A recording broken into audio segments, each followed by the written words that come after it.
Hello everyone, I'm SharpPeter43 once again, bringing you all week 6 of, well, not 6, week 7 of the PGL. Week 6 I did the week before last week.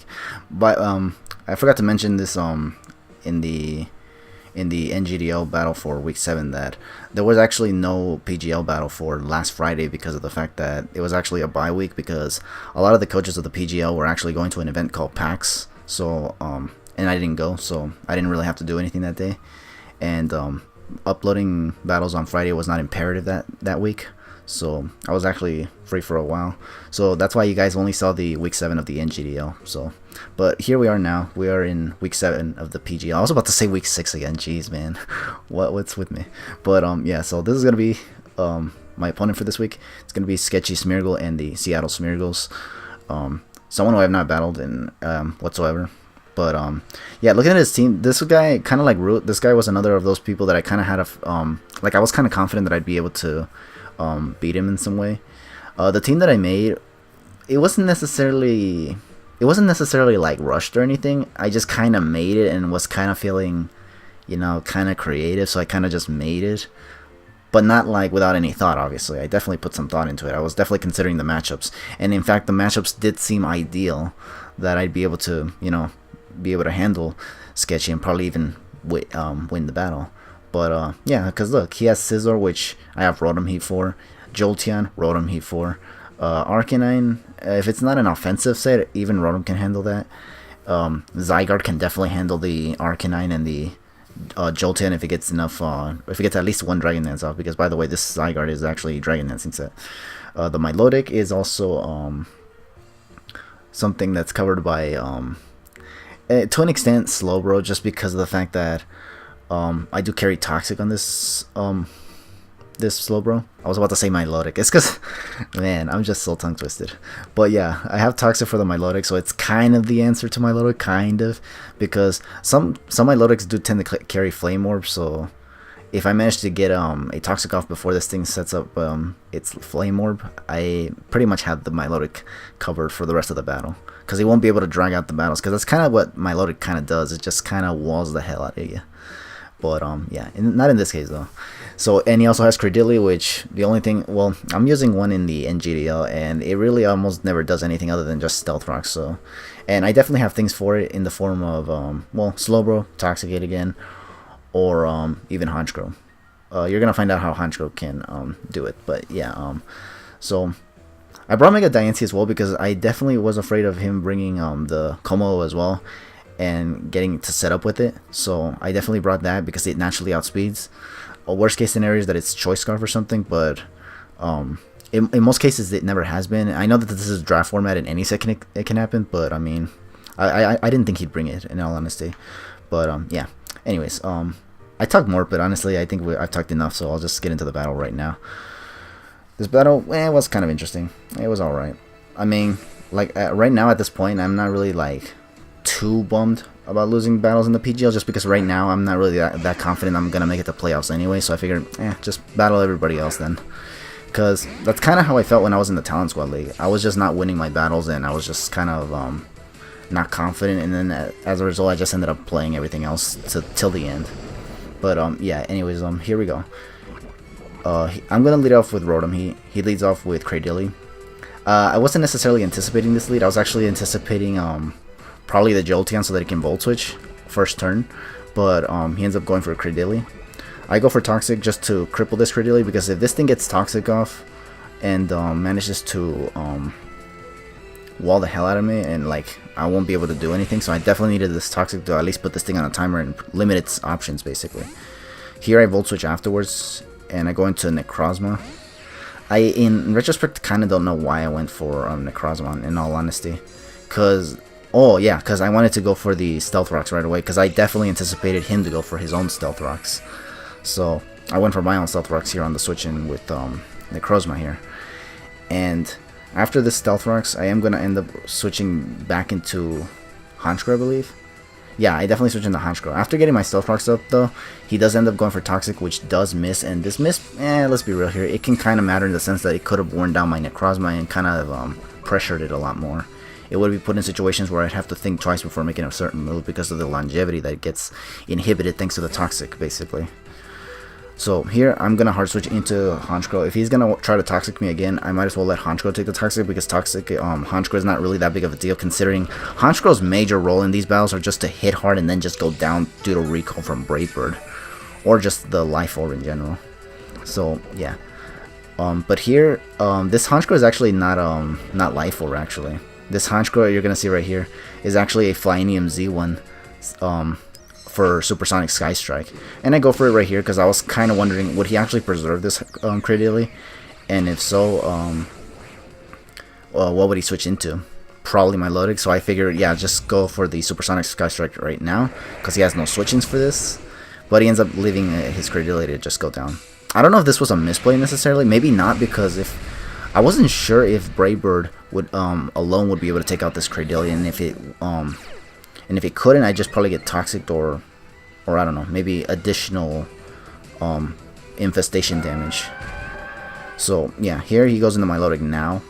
I definitely just went for the Brave Bird because I'm at +1 now, so I figured, yeah, if he's faster than me, it's faster than me. There's nothing I can really do about it. As you can see, he is faster than me. He goes for Aqua Ring, and I was like, if well, it's better than Recover in all honesty. So I just went for the Brave Bird right here. It does a lot of damage. My Honchkrow is definitely gonna go down here though. But before any of that, this Milotic is actually going to try its luck and actually try to survive another Brave Bird, and it's going to go for Recover here. Instead of attacking my Honchkrow here, he actually just ends up going for the Recover. I guess hoping that my Honchkrow would go down to Recoil, which, by the way, it's actually going to happen because I'm going for multiple Brave Birds. I don't want to switch out while he goes for Recover because, honestly, that's just going to give him an advantage with this Milotic. And honestly, this Milotic was actually one of the things I was primarily afraid of because not a whole lot of my team can kind of answer it. I did say Slowbro would, but only if he doesn't have these annoying moves like Aqua Ring and Recover. So maybe in retrospect I should have tried Toxicking the Milotic, but I kind of didn't. So as a result, I just spammed Brave Bird. So now that I think about it, maybe it was a bad idea to just spam Brave Bird with Honchkrow, but I really wanted to abuse the +1 that I got with Moxie. And as you can see, Honchkrow did take out Milotic and Cradily, so that's actually really good. My Honchkrow actually did do what it needed to do in this battle, and take out a bunch of Pokemon. Hit a lot of things really hard, and then just take out a couple mons, and that's exactly what it did. So now it's up to the rest of my team to take care of the rest of his team, the remainder of his team. He is gonna go into Arcanine right here, as I go into Necrozma. And this probably was not the best switching in all honesty. And actually, I was considering Slowbro, but I was afraid of him just bringing the Scizor and just go for U-turn. So I definitely just went into Slowbro now that I went into Necrozma. And he actually ends up pulling the Z-Fire move. I was aware that this Arcanine was the Z move user, because by the way, in the PGL, there's only 2 Pokemon that can use Z moves here. And in this case, for him, it's actually the Arcanine. So yeah, thankfully it was Z Fire though, and not Z Electric. Like, it was not the Z Wild Charging move, because if it was, that could have just destroyed my Slowbro. And seeing how he switches out right here makes me feel like maybe he doesn't even have it, nor Crunch for my Slowbro, which would have been nice to know before, but unfortunately I didn't. So as a result, I switched out because I thought that's what he was gonna follow up now with the Wild Charge. And here I end up hard switching into Diancie, which I wanted to say was not a good matchup just because of the fact that I think if this thing is Choice Specs, I think Thunderbolt does take out my Diancie, so I definitely did not want to just let it go down. He does go for Thunderbolt here, so I was like, yeah, I definitely anticipated the Thunderbolt. I do take it well, and this Jolteon turns out to be a Life Orb one, so it's not even a Specs one, so that's actually, it's kind of bad just because now he can switch up his move, and in this case he's actually going to try to go for Shadow Ball. So if I knew it was Choice Specs, I would definitely have tried to switch in Zygarde here, but because it wasn't, now I have to stay in and just go for Photon Geyser and get as much damage on this thing as possible. I definitely needed to destroy this Jolteon, because if not, it'll outspeed the entirety of my team, and I won't be able to take it out. Here he's definitely going to take out my Zygarde. Or Zygarde, Necrozma, jeez. Not Zygarde, jeez. Why did that remind me of Zygarde? I don't know why. But yeah, here I go for he goes for Thunderbolt, takes out my Necrozma, and I'm just gonna go into Rotom now and go for a Volt Switch here. The reason why I went for Volt Switch here, I know that he was gonna either attack or just switch out, but I went for Volt Switch just on the off chance he did try to do something like that and go into something like maybe Como or something, which does resist both Rotom's attacks. So I definitely went for Volt Switch on the just to be safe. I don't know if this was the right play or not. Something was gonna take damage either way. In all honesty, I didn't want to send Zygarde in here because I felt like the E-Speed would be too predictable, and then he could just hard switch in Scizor, which he still had in the back of his team. So, and he could just retaliate with a Bullet Punch, which would hurt very, very much. And while Rotom does resist Scizor's moves, after Rocks and Toxic, it's probably not gonna be able to. So that's why I didn't want to just switch around. In all honesty, I just wanted to play a singular role here. Here, as you can see, he brings in Como now. And here I went for Pain Split. This was actually a misplay. I should have definitely went for the Toxics because I definitely needed to put this thing on a timer on the off chance it manages to set up too much.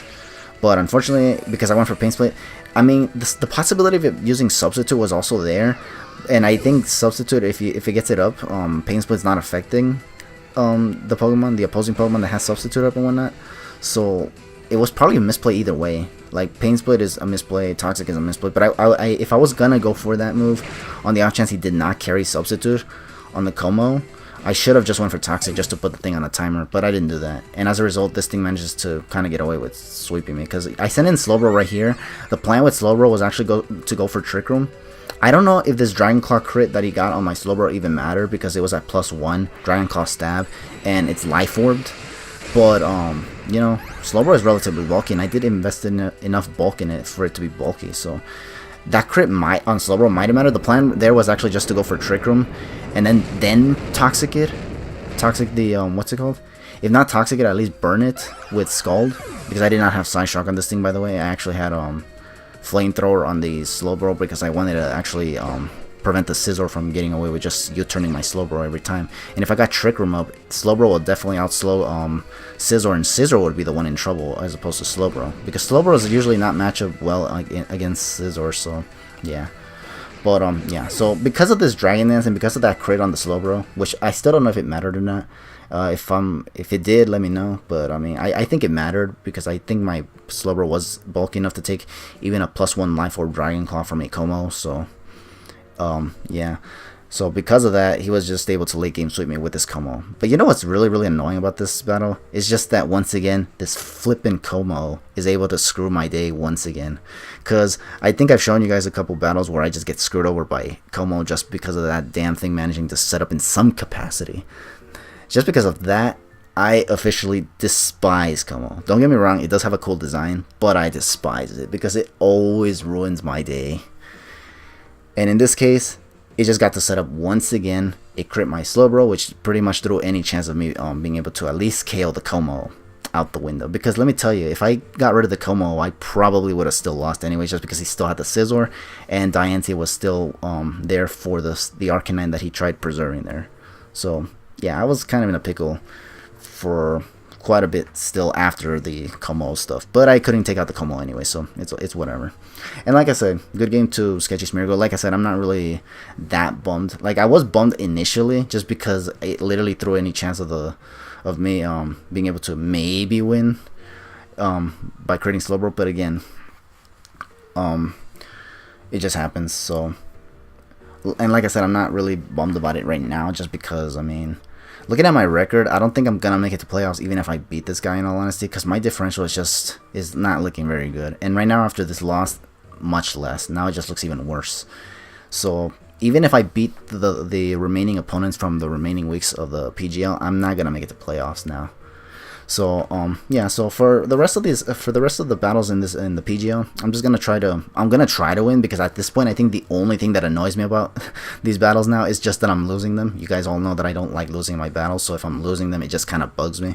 I know that in the end for the PGL, it's not gonna matter to me much, because if I'm not gonna make it to playoffs, what's even the point of feeling pissed? But again, I just don't like losing. But I did lost right here, so.